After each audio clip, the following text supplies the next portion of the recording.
Hi everybody, welcome to JWed. We are here today. I'm here. It's 3 o'clock Pacific Daylight Time here in sunny California, Los Angeles, California. Hope everybody is having a wonderful day. Some of you are on the East Coast, and before anybody, I'm Rabbi Gavin Mordechai Teller, originally from the San Fernando Valley here in Los Angeles, California. And I've been running my own organization called JHubLA, and JHubLA is here in Los Angeles, and we work with a young professional demographic of many of them are singles, ages, I would say 24 to ages 40. And hi guys, nice to see you. Thank you for all the waves. Nice to see everybody. And we part of what we do is we connect individuals to social, business networking, spirituality, community. Find me a shidduch, find me a soulmate. I'm your rabbi. How can I help you? So I spend a lot of my times trying to set up different young professionals with to find their besheret, to find their zivug, to find their soulmate. And for the last 46 days, I've been doing a coffee bean chat and 10 a.m. every day, talking about tips on how to date, tips on how to find your besheret. And so, you know what, I thought I would be able to share. Thank you to JWed. JWed is an amazing group, and they asked me to be able to share some tips and things that I've noticed with working with young professionals here in Los Angeles. So without any further ado, I'd like to kick off and get us started. So the name of this class, the name of this discussion. Hi, everybody. Thanks for everybody. Glad you're here. So the name of this class is the 5 timeless dating tips in honor of Shavuot. Okay. So without further ado, let's get this party started. Okay. Looking forward. And if you guys have any questions, please feel free to ask me questions. I'm reading the scroll as we go along. Okay. So please, that's typically how I do my discussions. I like asking questions, so please ask me questions, okay? So without any further ado, here we go. How many of us, and I took this article, I saw this article from online, so I'm going to read it right now, okay? How many of us find dating to be a little bit of a drag? It's a little bit hard. Dating for marriage, it stinks. It's really difficult. I'm sure many of us are in the same boat, and that's what we're saying to ourselves. So I never found dating to be much fun. I'm reading this from an article. In fact, to be perfectly blunt, dating is truly an awful experience. Okay, we're going to find the silver lining in all of this. We're going to make this very exciting along the way. Okay, yes, me. See some me's. I see some hands and stuff like that. Anyway, I'm upside down. Uh-oh, that's not good. How about this? Is this better? Is this better? Okay, I'm upside down. That's not good if I was upside down. We're going to then hold it like this. Can everybody see me now? Okay, here we go. So, without further ado, we are now going to prop this up because somebody just told me that I was upside down. Okay?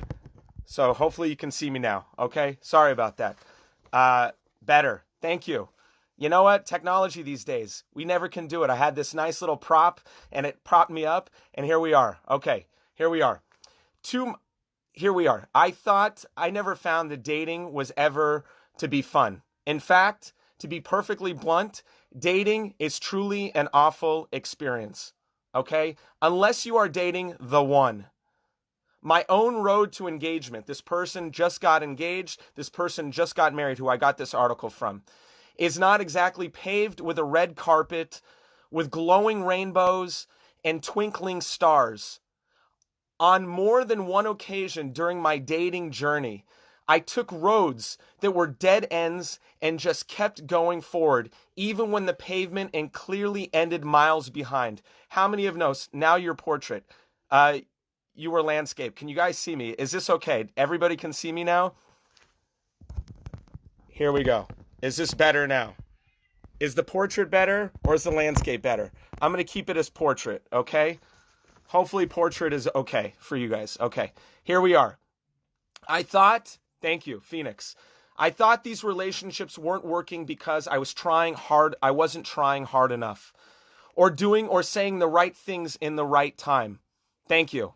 It had nothing to do with the fact that the match was truly a mismatch from the very beginning. Thank you for the portrait. Guys, I appreciate it very much.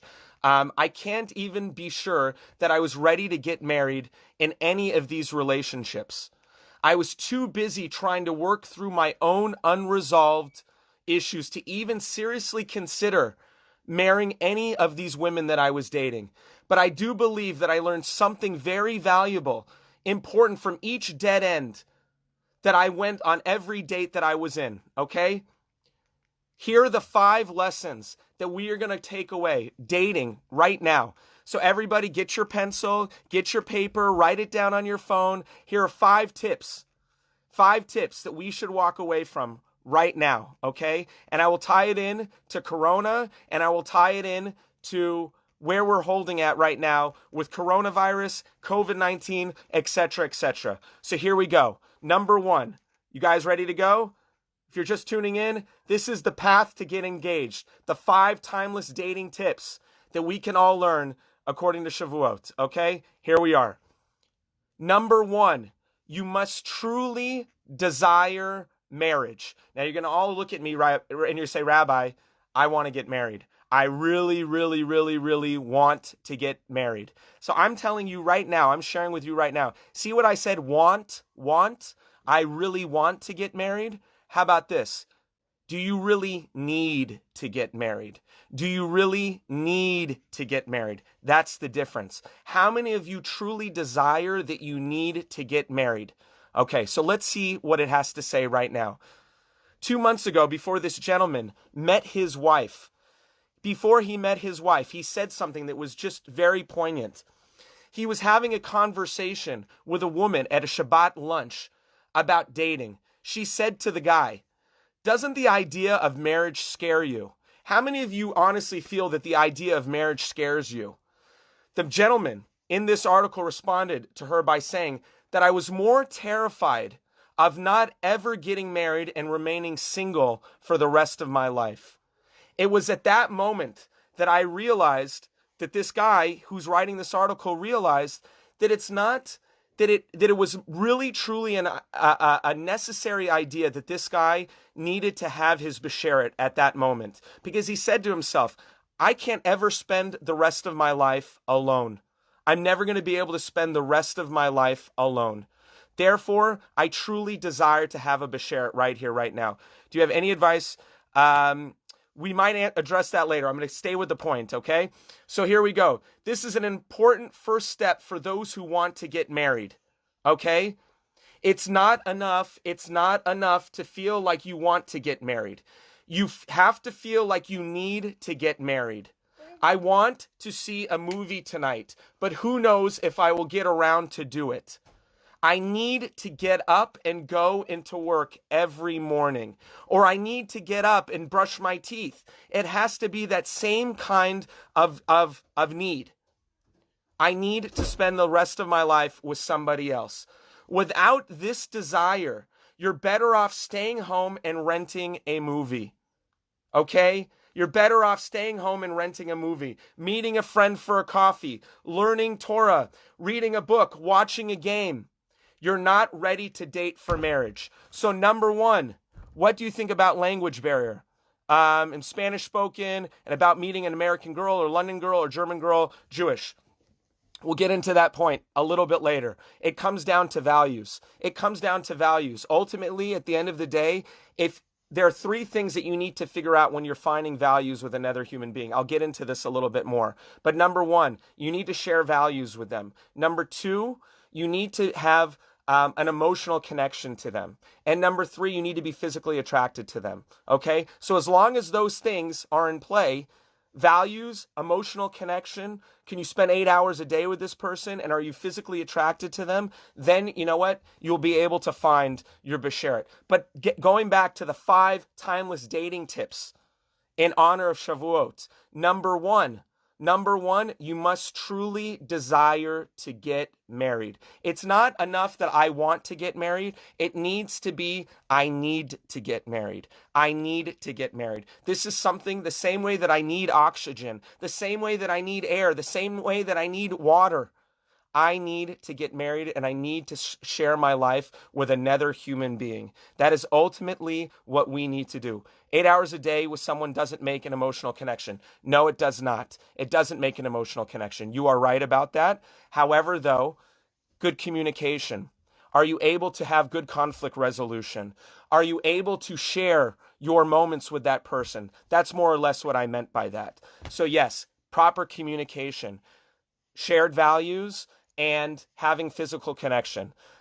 So hopefully that answered your point. Number one, again, if you're just tuning in, of the 5 timeless dating tips in honor of Shavuot, number one, you must truly desire marriage. Okay? Hi from Miami. Thank you. Hi from Los Angeles. Nice to see you.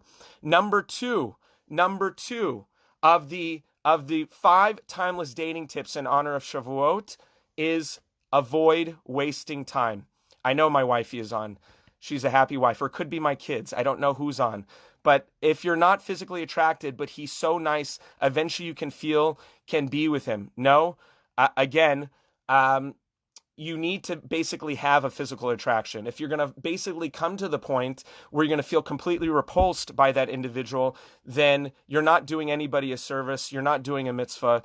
However, though, I would say that ultimately, the more one gets to know a person and the more somebody ends up getting to know the virtues of another human being, of sharing with that other human being, of giving to another human being, as the Hebrew word says, ahava. The Hebrew word, when you break ahava down into its root, hav means to give. When you end up giving to another human being, and the aleph that precedes the hav, ahav, I will give. The more you will give to another human being, the more you will appreciate them. And that is what in Judaism, we call giving love. So the more I ultimately want to give to another human being, ultimately I do feel that you will start being more and more and more attracted to that human being. Explain wasting time. I don't know where that was. Explain wasting time. In what context? Again, that was maybe earlier that I said, love that. Anyway, thank you, Miriam. I appreciate that. So avoid wasting time. That's number 2. Let's talk about what number 2 is. Number 1, you truly must desire marriage. And number 2, you need to avoid wasting time. What does it really mean to waste time? Okay? Avoid wasting time means this. This brings me to another lesson I learned that helped me get engaged. This is the gentleman who wrote this article. I no longer had time to waste on people who weren't serious about marriage. The reverse was also true. I no longer wanted to waste another person's time if I wasn't ready to get married. So you have to give to the other person. Exactly. This mentality of not being willing to waste another second in dating helped me to focus my attention on someone who was of the same spirit and mindset as myself. Okay? This means having a keen eye for red flags that can arise early on. Looking back, I was quick to give the benefit of the doubt to people who exhibited behaviors or who said things that, quite frankly, made me feel uncomfortable. It's best to pay close attention to feelings of discomfort that arise from what someone is doing or saying on a date. This is often your intuition communicating to you that something is not right.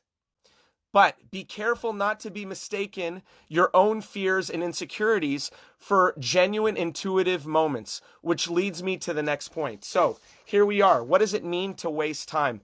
Compromise. What we're talking about right now. What about meeting a convert with the risk that it implies of he or she coming back to their previous non-Jewish lifestyle? What about dating a girl that doesn't want to wear tzniut, but has awesome values? Okay, these are great questions. I will get to some of these questions maybe at the end. I'm going to try to just get to the point of avoid wasting time. So what does this really mean, avoid wasting time? I find that many people, and especially, I'm completely validating everybody and acknowledging everybody that is going through the hard life of trying to find their beshert, especially with online dating, Hinge, Bumble, all these sites, JSwipe. And what ends up happening is that, you know what? to find a right person, to find the right person, it's, as it says, it's like splitting the Red Sea. It's a miracle. It's very hard to do. No, it's okay, Levi. Thank you. Intuition is a key. Trust gut feelings. Yes, we need to trust gut feelings, but at the same time, it also says in the Torah, it says, "Aseh lecha rav, kaneh lecha chaver." Make yourself somebody, a teacher, a mentor, a therapist, somebody who's objective, who you can ultimately end up relying on, who can say, you know what, maybe you're just being a little bit not objective right now. Maybe you're being too picky. Maybe you're just scared. Maybe you're being fearful. Having somebody also in your life who you can trust, who can ultimately give you sound advice is a key. Is ultimately a key. So, that will help you avoid wasting time, because a lot of the times what I've found is that many of us want to give that person a chance. Many of us want to feel like, ultimately, wow, this person is going to change. This person is going to tell me that they're not afraid of commitment. This person is going to, after 3 months of dating this person, it might be that they're going to pop the question to me.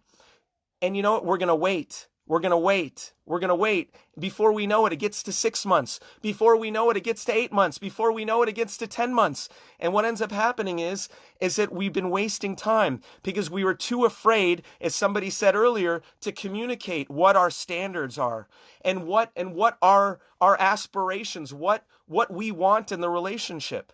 So before we even get started, we should be very clear. And this goes to the point of avoid wasting time. We should be extremely clear on what our goals, what our vision, how long we want to date somebody.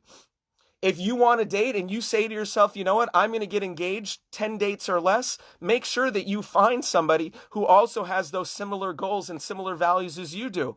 But if somebody has a different set of mindset than you do, and you're saying to yourself, you know what, I'm going to get engaged within 10 dates or less, but I'm dating somebody who needs at least 3 to 6 months worth of time, it could very well be that you are wasting your time. You are wasting your time. Don't be afraid. Don't be afraid early on in the relationship to communicate what you want and what you feel the trajectory of this dating process is going to be.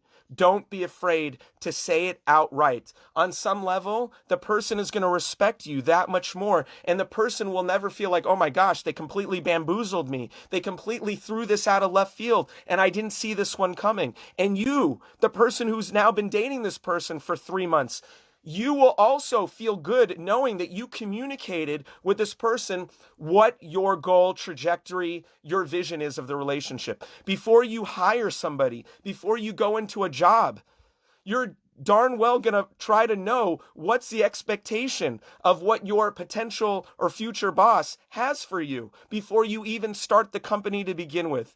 Does this make sense? The people around me are you married? Me? Are we talking about me? Yes, I'm married. I'm married now for 10 years, and I have 3 gorgeous children, ages 9, ages 7, and ages 5.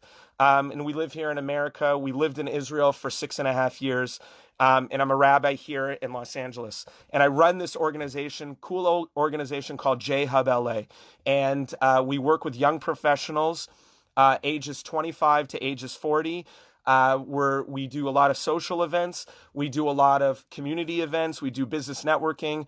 We're setting people to Israel. And part of something that I like to do is do shidduchim and bring people together. What about older singers? Bring it. Let's make it happen. Older singles as well. Bring it. Happy to do it. Okay? Yes, a passion is to marry off people and get them to stand under the chuppah.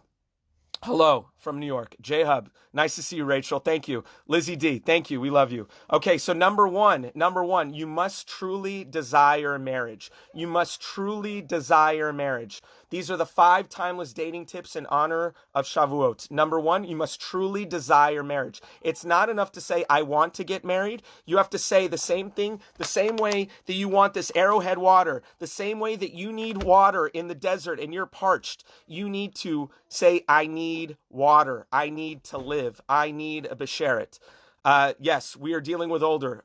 All singles. Let's bring it. So that's the same thing. You need to say to yourself, I need to get married. Okay. Number 2 is avoid wasting time. Avoid wasting time. You need to come to the point where early on in the relationship of your dating process, you need to say, you know what? These are my standards.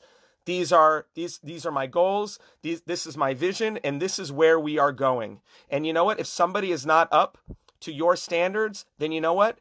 There's a song, we say, thank you, next.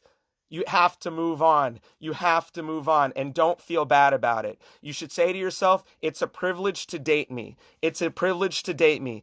No talk, let's move on. Exactly. Do you help in NYC? Yes, we help.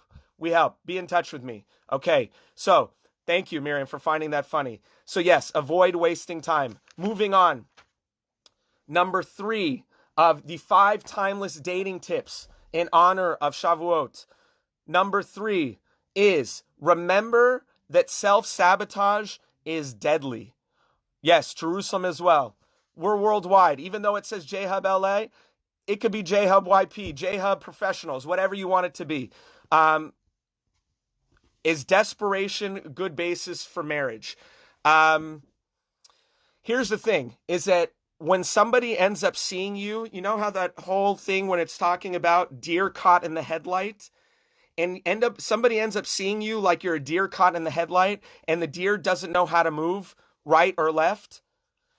Here's the thing, is that if people see that you're desperate, but you're not coming from a place of confidence, if you're not coming from a place of where you're sticking your head up high, you're confident, you know your value. If by any way, shape, or form somebody sees that you're being insecure, then you know what? It might not be the best thing. There is a difference, though. You can show vulnerability. You can show honesty. There's nothing wrong with showing honesty and vulnerability. People have a tendency to think, oh my gosh, I can't share of who I am, where I've been, where I'm going. No, be vulnerable. Be yourself. Be transparent. There's nothing wrong with that at all. But being self-sabotaging, where you lower yourself and it makes you look less than what you are, that is not a good quality. And basically people will see that and they'll say, you know what, it's not good. I don't know if how can I have security if this person is ultimately displaying not confidence. Now, I'm not saying also being an egomaniac. I'm not saying being an egomaniac. I'm saying, you know what, see your value, see who you are, have self-esteem, and say in a humble way, it's a privilege to date me. It's a privilege to date me. I have what to give. I'm a catch. And you know what? Bring it. Bring it. That's what we need to say. Cassie Cohen, nice to see you. Some friends from LA are on right now. So remember, don't be self-sabotaging. That is number 3. So should we brag about ourselves a little? No, don't brag about yourself. You know what? As it says in Pirkei Avot, or in Ethics of the Fathers, it says, speak little and do a lot. I'm paraphrasing.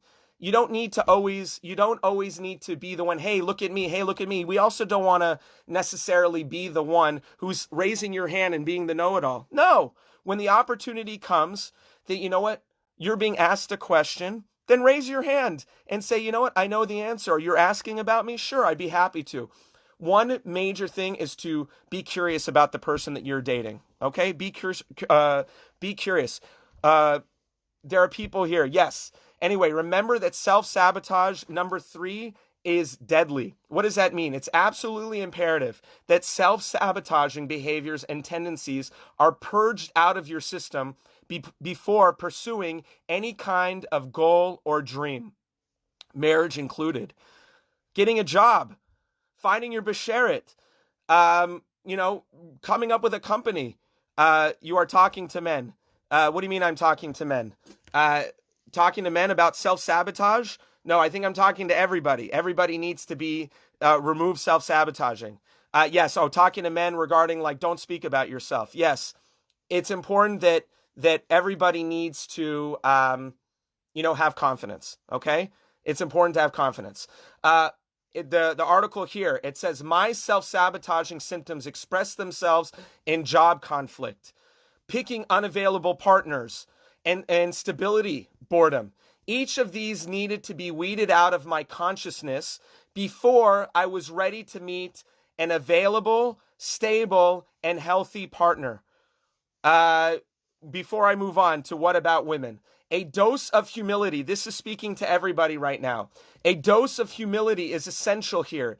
It takes some pride swallowing and ego deflation to admit that your own behaviors and actions are preventing you from actualizing your dreams and goals. And that could be including finding a basheret, especially getting married and raising a family. Therapy, 12-step programs, honest conversations with God, seeking the counsel of good friends, and being sick and tired of being sick and tired are all useful methods of curing self-sabotage. So here's the thing, is that somebody said, what about women? What about women? Guys, it's getting hot in here. My gosh, I'm schwitzing right now. I'm getting excited. Maybe I should take off this jacket. No. Rabbi T, looking professional. Okay, here's the thing. What about self-sabotage? You know, self-sabotage for men and women can look like this. Orthodox what? That applies to both men and women. Yes, it does apply to both men and women. So we're talking about self-sabotage. What could self-sabotage look like? Self-sabotage can be something along the lines where it could actually be that a shadchan, a matchmaker, can say to you, hey, I got the perfect guy for you. And you know what? This shadchan or this rabbi knows you very well. And you know what ends up happening? You end up saying, you know what? I'm busy that Friday night, or, you know, I'm busy that Sunday. I have to do my hair. I have to do my nails. You know what? I'm doing a presentation. So, yes, this rabbi is Orthodox. I'm Orthodox. Just a Baal Tshuva. You know, you might find some things about me. Okay, so here's the thing. What I'm saying is that, you know what? Self-sabotage can present itself in many different ways. It can present itself in many different ways. What is it that it can present itself in many different ways? You can be avoidance. You can say, you know what? I'm not smart enough. I'm not good enough. I'm not pretty enough. I'm too this. I'm too that. I'm too fat. I'm too ugly. My teeth aren't straight. You're going to come up with everything. Woo woo to Bali Shuva. You're going to come up with many different types of excuses that will basically saying, you know what? I don't deserve this. I don't deserve this. So you know what? Just an example. I'll give you a personal example right here, right now. When JWed approached me to do this talk, do you know what I originally said to myself? Go find another rabbi. You don't need to have me do this. You don't need to have me do this. Me, Mordechai Teller, find another rabbi. There are other rabbis who can do it. Because you know what? Initially I said that old tape, what's a tape? That old tape played over in my head and said, you know what? I'm just a Baal Tshuva rabbi, or I'm not smart enough, or I'm not this enough. But you know what? That's exactly the point. Is that, you know what? We need to start believing in ourselves and saying, you know what? I am good enough. I am great enough. I am worthy enough to date that person. I am worthy enough to be the guy to give that talk, or worthy enough to be opening up my own organization. Do you understand what I'm saying? You have to have enough confidence in yourself and say, you know what? Yeah, I have a past. Yeah, I've been through some stuff in my life. Okay, you know what? That stuff, as we'd say again, thank you, next. Ariana Grande, Bali Tshuva, move it over. It's not part of me and who I am anymore. You know what? I have a past. It makes me who I am today. And you know what? I'm going to move on. I'm going to move on. And I'm going to be something special. And I have a voice. And I'm going to be able to share something with other people. That's what you need to get to and say, you know what? It's a privilege. It's a privilege to date me. It's a privilege to hire me. It's a privilege. I have a voice and it needs to be shared. And you know what? That only comes where you're able to see your intrinsic value, that you have something to share with the world. We all have something to share with the world. We all have a voice to share with the world. Just a little of a Torah concept. The fact that Hashem opened up your eyes, the fact that God opens up your eyes every morning, and you get to say, Modeh ani lefanecha melechai v'kayam shechachazarta binishmati bechemla rabba emunatecha. The fact that you're able to open up your eyes every morning indicates Hashem put a soul back into you. If Hashem sees that you have potential to open up your eyes every day and conquer and do something, why do you, chutzpah, that you don't believe that in yourself, that Hashem sees that in you? Why can't you see that for yourself? We all need to get to that point. We all need to get to that point in life, okay? So here we go. My pleasure. Thank you, guys. Feel so grounded by, yes, here we are. We're moving on. So again, remember, self-sabotage, it's not going to get you anywhere. Have confidence. Zoom dating during coronavirus. Yes, it happens to be that we've done two Zoom room corona. We did two Zoom room COVID-19 speed dating events. They were fantastic. If you want to know more about it, come ask me. They were great. 17 men, 17 women in a main Zoom room, and then everybody goes into breakout rooms for 3.5 minutes. You get to meet everybody for 17 minutes. It was awesome. Anyway, moving right along. That was number 3. If you're just tuning in, number 1 of the 5 timeless dating tips in honor of Shavuot. Number 1 is you must truly desire marriage. You need to get married. Not I want to get married. I need to get married. The same way that I need this arrowhead. Okay? Number 2, avoid wasting time. If you see that the person that you are dating is not on the same timeline as you, doesn't have the same values, doesn't have the same standards, is not heading in the same direction as you, get the heck out of there. Okay? Yes, we'll make it happen.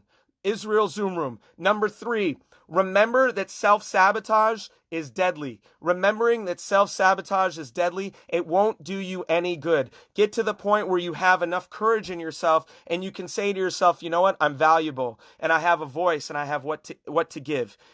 And that's the biggest thing. We'll make it happen. We'll everybody come email me regarding Zoom Room speed dating events. DM me on Instagram and we'll make it happen, okay? Number 4 is find someone you can have fun with. Find someone that you can have fun with. So what does this mean? What does this mean? We all end up saying, you know what? Dating, it becomes so robotic. It becomes so robotic. We say, oh my gosh, have to sit in the hotel lobby. I have to go to the hotel lobby. I have to sit there. Let me tell you something, people. Who are you? You have a neshama. You like doing things. Do the things that you have fun with. Do the things that you like to do. Stop making things so incredibly boring. Stop making things so incredibly robotic. Do the things that you like to do and share that with somebody that you like to do. Yes, remember to say, what's your Instagram account? At JHubLA, JHubLA, or at Rabbi Teller. Those are my Instagram handles, okay? Here we go.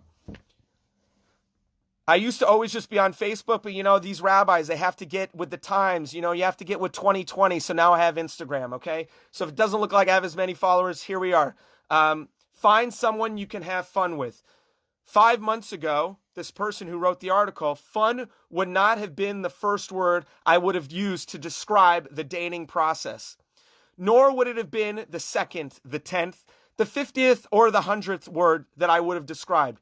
Isn't having fun while dating for marriage, especially in the early stages of the dating process, just like we don't talk about that? It's like taboo. We don't have fun. Guys, if it hasn't been working for you, start making it work for you. Have fun. Okay, here we are. I was sure to be penalized for suggesting bowling, playing pool, having a picnic, or going to an amusement park on the first few dates. What's wrong with that? I became wary of suggesting ideas that would be deemed out of the box. Guys, it's out of the box, okay? I stuck with the hotel lobbies, hikes, which are fun, but in a different way, coffee or dinner. There was no adventure, little sincere laughter, and plenty of me not feeling like me the way I wanted to feel like me, okay? Having fun is a must, for sure. I was on the brink of giving up on dating altogether when I decided I needed to date to have fun again. As a result, I decided to take his now wife to the local pier. This was must be in Santa Monica Pier, or somewhere in New York City or something like that. I decided that no matter what happens, I was going to do something I enjoyed, and most importantly, something that I was comfortable doing. We watched the sunset at the end of the pier, and we were walking back towards the parking lot. I asked her if she wanted to play some arcade games. She won me over a few minutes later while we were playing air hockey together. Yes, I'm on Instagram. You guys can find me. Don't worry, I'll say it at the very end. Okay, so number 4, find someone you can have fun with. Because at the end of the day, guys, we're going to have families. B'sha tova. We're going to have families.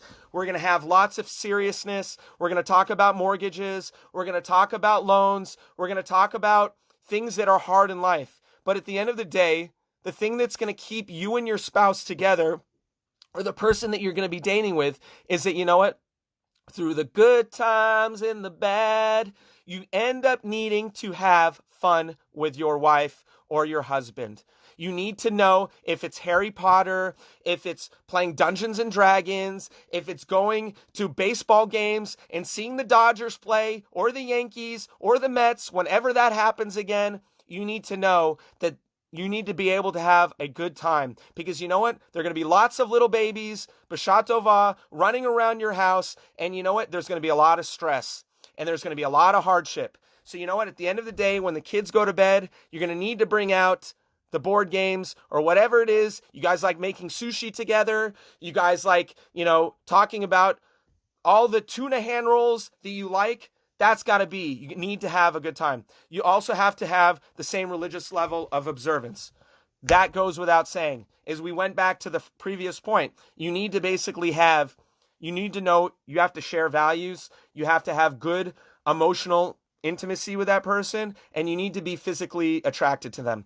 Lots of diaper changing. Exactly.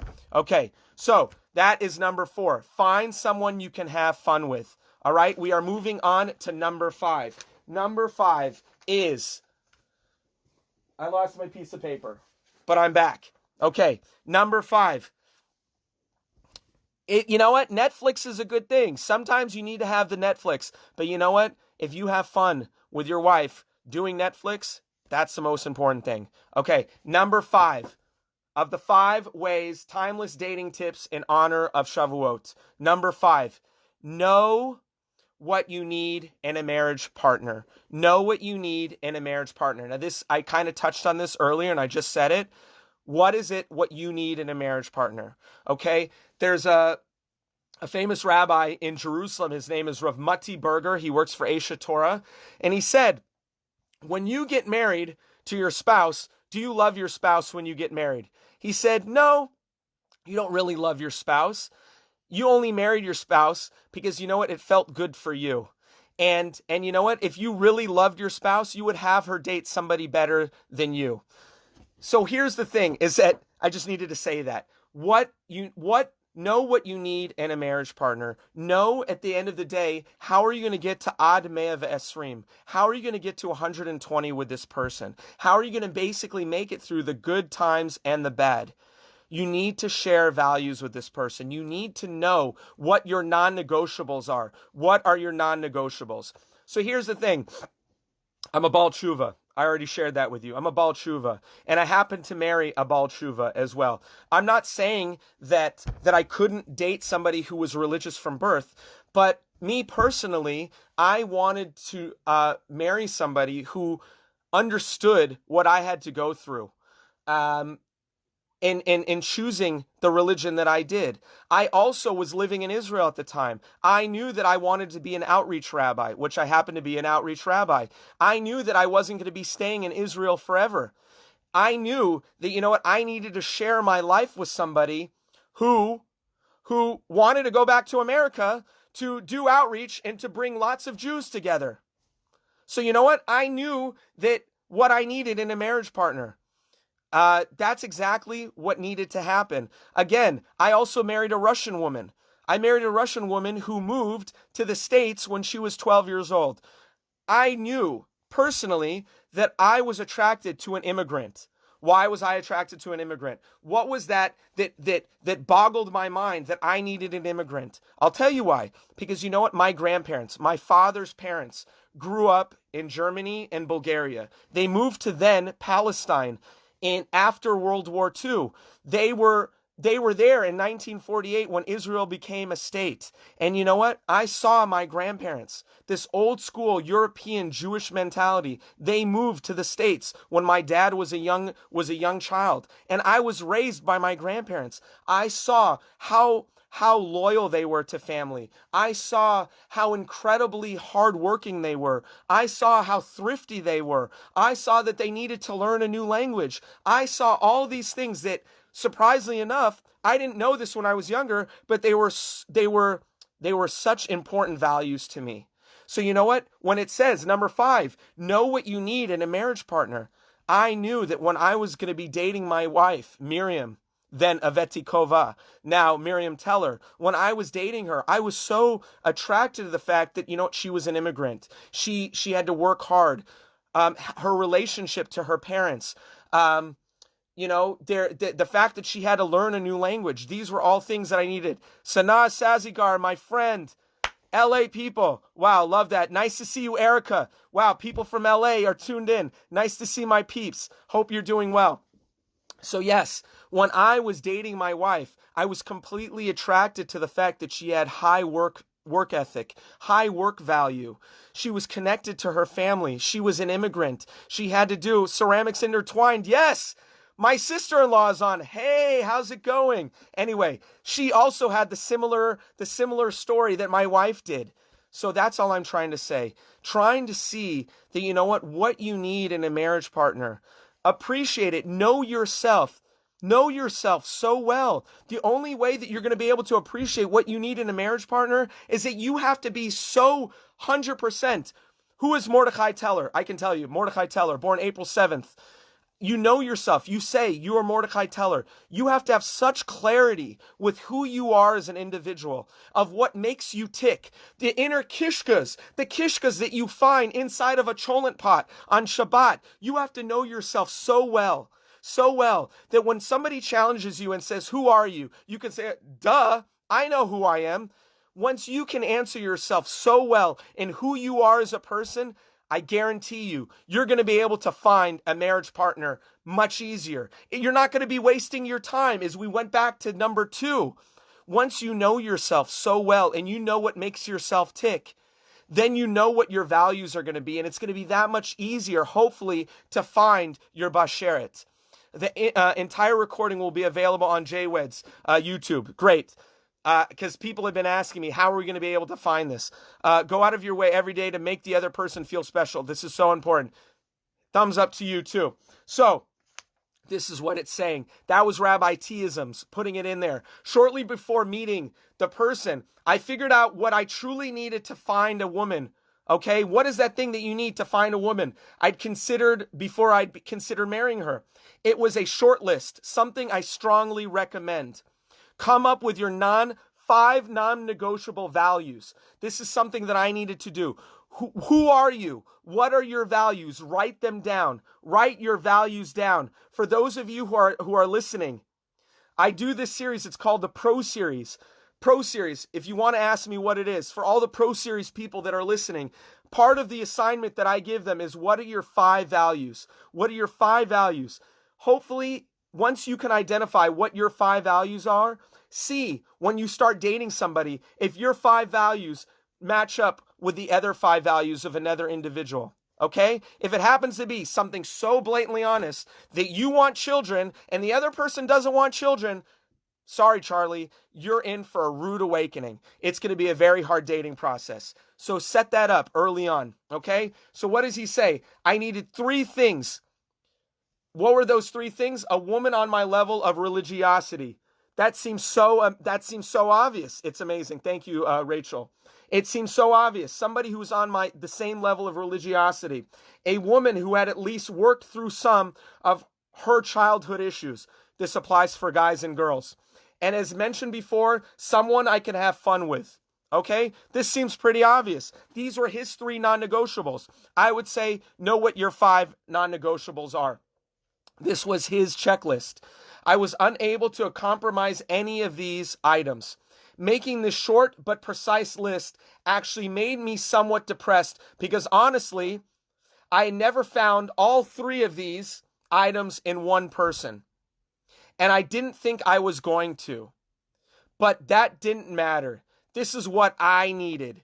And here's the thing, is that so many times, many of us sell our souls. And we sell our souls and we say, you know what, Rabbi, you know what? I need to get married, but I'm willing to sell my soul.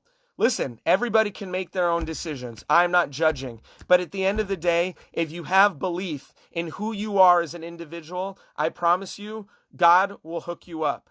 God will hook you up and he'll make it happen for you when it's meant to happen. I promise you that. Okay? And I'll tie it into Shavuot and I will tie it into COVID at the very end. Okay? So hang in there. So here we go. But that didn't matter. This is what I needed. The most important thing here was that this was my list. This was my list and not someone else's list, or a list I thought I needed to have in order to conform to some kind of social or even religious standard. Okay? I'm worried that I'm not going to find someone with all same values as me. Listen, guys, Hashem split the sea. I will get into it. Here we are. Before I get into the synopsis, getting engaged to a woman or a man was a culmination of these 5 steps, which again were, you must truly desire to get married. Means I need to get married. Number 2, avoid wasting time. Number 3, remembering that self-sabotage is completely deadly. Number 4, find someone you can have fun with. Number 5, know what you need in a marriage partner. This gentleman who wrote this article said, finding my wife was a culmination of these 5 steps. Strengthening my desire to get married, not wanting to waste any more time, working extremely hard at removing self-sabotaging character defects, having fun while on dating, and honoring and understanding what I truly need in a spouse. Once I was truly ready, she appeared as if out of nowhere. Guys, those of you who know me, this is the whole emoji. She was visiting her family here in LA. This girl wasn't even from LA. She was visiting her family here in LA. And the rabbi from my shul asked me if I wanted to go out with this girl who was visiting. It was really that easy. And I'm truly grateful to Hashem for bringing me this. Yes, Lizzie, thank you. When I was ready to see her for who she really is, that was my soulmate. So look, many of us right now who are going through COVID are saying to ourselves, right now, look, Rabbi, I'm struggling. Look, Rabbi, this is very difficult. Look, Rabbi, you know what? I'm at home. Yes, I will share the article. The article was found on aish.com, and the name of the article is called My Path to Getting Engaged. Written by a good friend, actually somebody who I know here from LA, I'll give him a shout out, Mitch Karp.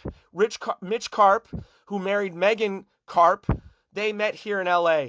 I happened to find this article here on aish.com, and typically I use this as a guidepost for classes, but I'm putting in a little bit of my own Rabbi T composite to this. But I read this article, and this gave me hope, because he ends up saying, my path to getting engaged. And he says 5 critical lessons I learned along the way.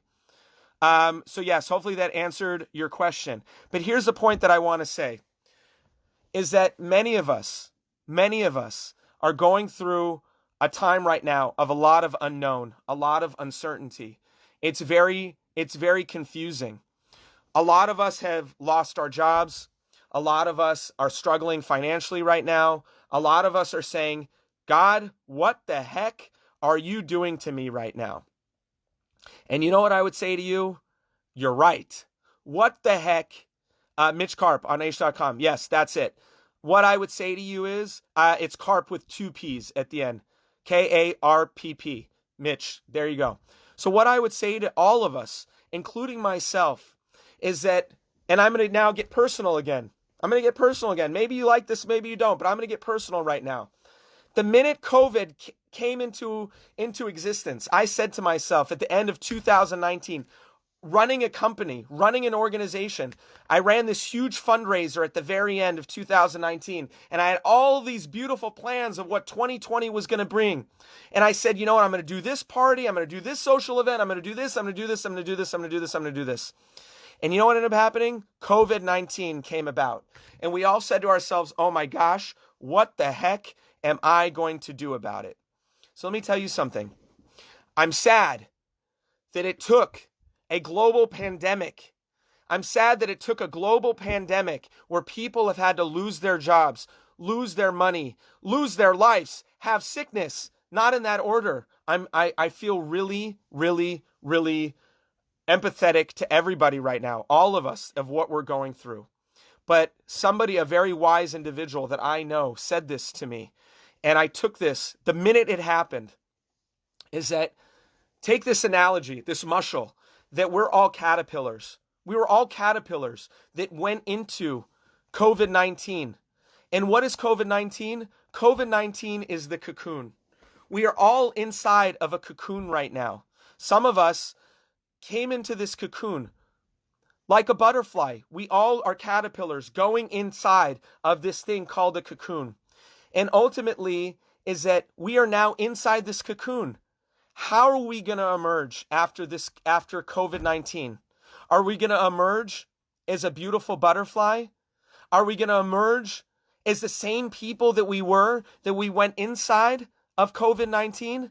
If we came out of COVID-19, this whole COVID-19 era, looking like the same exact caterpillars that we went into the cocoon, then you know what? As we'd say, chaval, it would be a pity. Right now is an opportunity for all of us to reinvent ourselves. Right now is an opportunity for taking on projects, for doing those things that we thought that we would never have the courage to do. Now is the time that I was so brokenhearted. Now is the time that you can look at yourself in the mirror and say, you know what? I have nothing to lose. I have nothing to lose. I am confident. People are going to see me for the first time. I'm going to start a project. I'm going to start looking at addressing issues that I never addressed before in my previous COVID-19 era reality that I was in. What an unbelievable opportunity that all of us have right now to now say, you know what? I have nothing to lose. I can start addressing those things that I had such a hard time addressing before this. We're all vulnerable right now. We are all raw right now. Take the opportunity to say, you know what? I'm going to try something new. I was so scared before this whole COVID-19 thing happened to get in front of a camera. Yeah, you might say, really, Rabbi T? You had a hard time, Rabbi Teller, you had a hard time getting in front of a camera? Yeah, because you know what? We're so comfortable to live life the way we're accustomed to do it. And you know what? I've now been doing this coffee bean chat on Facebook every morning at 10 a.m. Pacific Daylight Time. And we've done 47 days of it. And you know what? Thank God we've done 47 days of it, because you know what? It's kept me connected to my students, to my participants. It's allowed me to share great ideas, self-awareness, Torah concepts. And you know what? It gave me an opportunity to share with you guys. So you know what? You might not know. You might not see what is on the other side. But you know what? If you try the best you can, you are going to see that, you know what? There's going to be so much reward. As it said, the story of Purim, the story of Haman, the story of Mordechai, the entire Megillah, there's no mentioning of Hashem. There was Hester Panim. There was a hiddenness of God the entire story. But you know what? You got to the end of the story, and then you realize exactly why everything happened the way it happened until you get to the end of the story. So you know what? That is my bracha. That is my bracha to all of you. That is my blessing to all of you, that right now, every step of the way, every life, and I said this in one of my classes 2 days ago, is that we're so worried about finishing the marathon, 26.2 miles. And you know what? If you're just so focused on finishing the marathon, you won't enjoy the steps along the way. Mile 1 is a gold medal. Mile 2 is a gold medal. Mile 3 is a gold medal. When you can get to every mile and you can say, oh my gosh, I just got to this mile, to this border, to this boundary in my life, and I conquered it. You know what? By the end of the day, you're going to get to mile 26.2, and you're going to be so incredibly, I did it. But if you put this pressure on yourself and you say life is going to start when I only get to the finish line, then you're not going to enjoy life as it brings you pleasure right here, right now. That's the point. Is it, you know what? Again, as it says in Pirkei Avot, Ezehu Asher, who is the wealthy person? Hasamech bechelko, the person who's content with their lot, the person who's content with their portion, right here, right now. It's living in the present and taking life as what it brings you every step of the way. Once you can live in the present and say, you know what? I'm here. I can't do anything about it. I'm appreciating that I'm here in my child's bedroom right now because every other room in the house is being occupied by my children on Zoom classes right now. I'm appreciative that I can speak to you in my children's bedroom right now. There's no other place I'd want to be right now. This is where I want to be, right here, right now, speaking to all of you, because that's what life is all about. And that is what Shavuot is all about. Shavuot. Shavuot. Why do we have the custom of staying awake late at night? Yes, you know what? You're probably going to say, you know, Rabbi, this whole custom of staying awake late at night. The next morning, I'm going to be kvetchy. I'm not going to say brachas properly. But you know, why do we stay up late at night? We stay up late at night because we show our love. We show our love for all the gifts that God gives us on a day-to-day basis. We show up late at night and we say, you know what, God? I want to have a relationship with you. I want to be connected to you. Give me life. Bacharta b'chaim, give me life. I want to be connected to you. So you know what? Sometimes it's a little bit painful, but I'm so committed to wanting to be in a relationship with you, God, that why would I not want to stay awake with you? Sometimes relationships take pain. I've been married for 10 years to a Russian woman. There's some pain that's involved in that. And I say that with a smile on my face because she might be listening.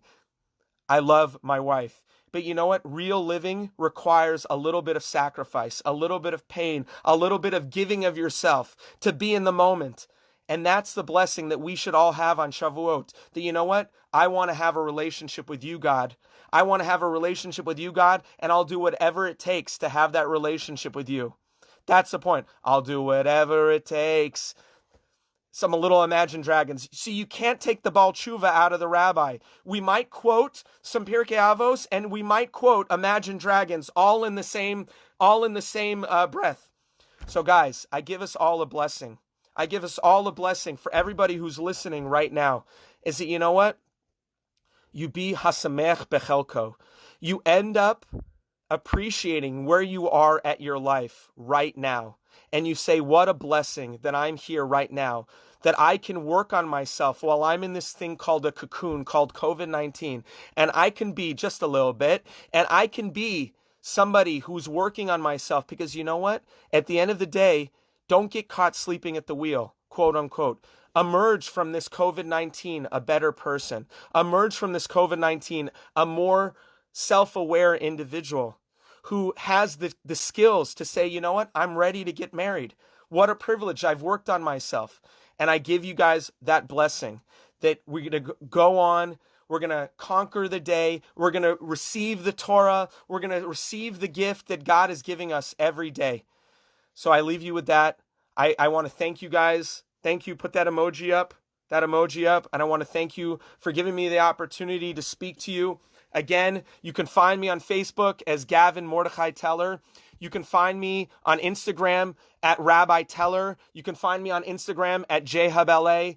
Love to have you at my house for a Shabbat meal one of these days. If you're ever in LA, come give a visit. Thank you for that. Yes, thank you for that. And again, it's been a privilege. And you can find us on our website, www.jhubla.org. And again, I want to thank the people at JWed Meira Feynman, Jen Deckel, Zach Zimmerman. Guys, thank you for this opportunity. It's been wonderful, and we should all see ourselves very soon. So thank you. Chag Sameach. Have a wonderful Shavuot, and we should all see Geula Shlema, Bimera Ve'amenu in the right time. Bye, guys. Thank you.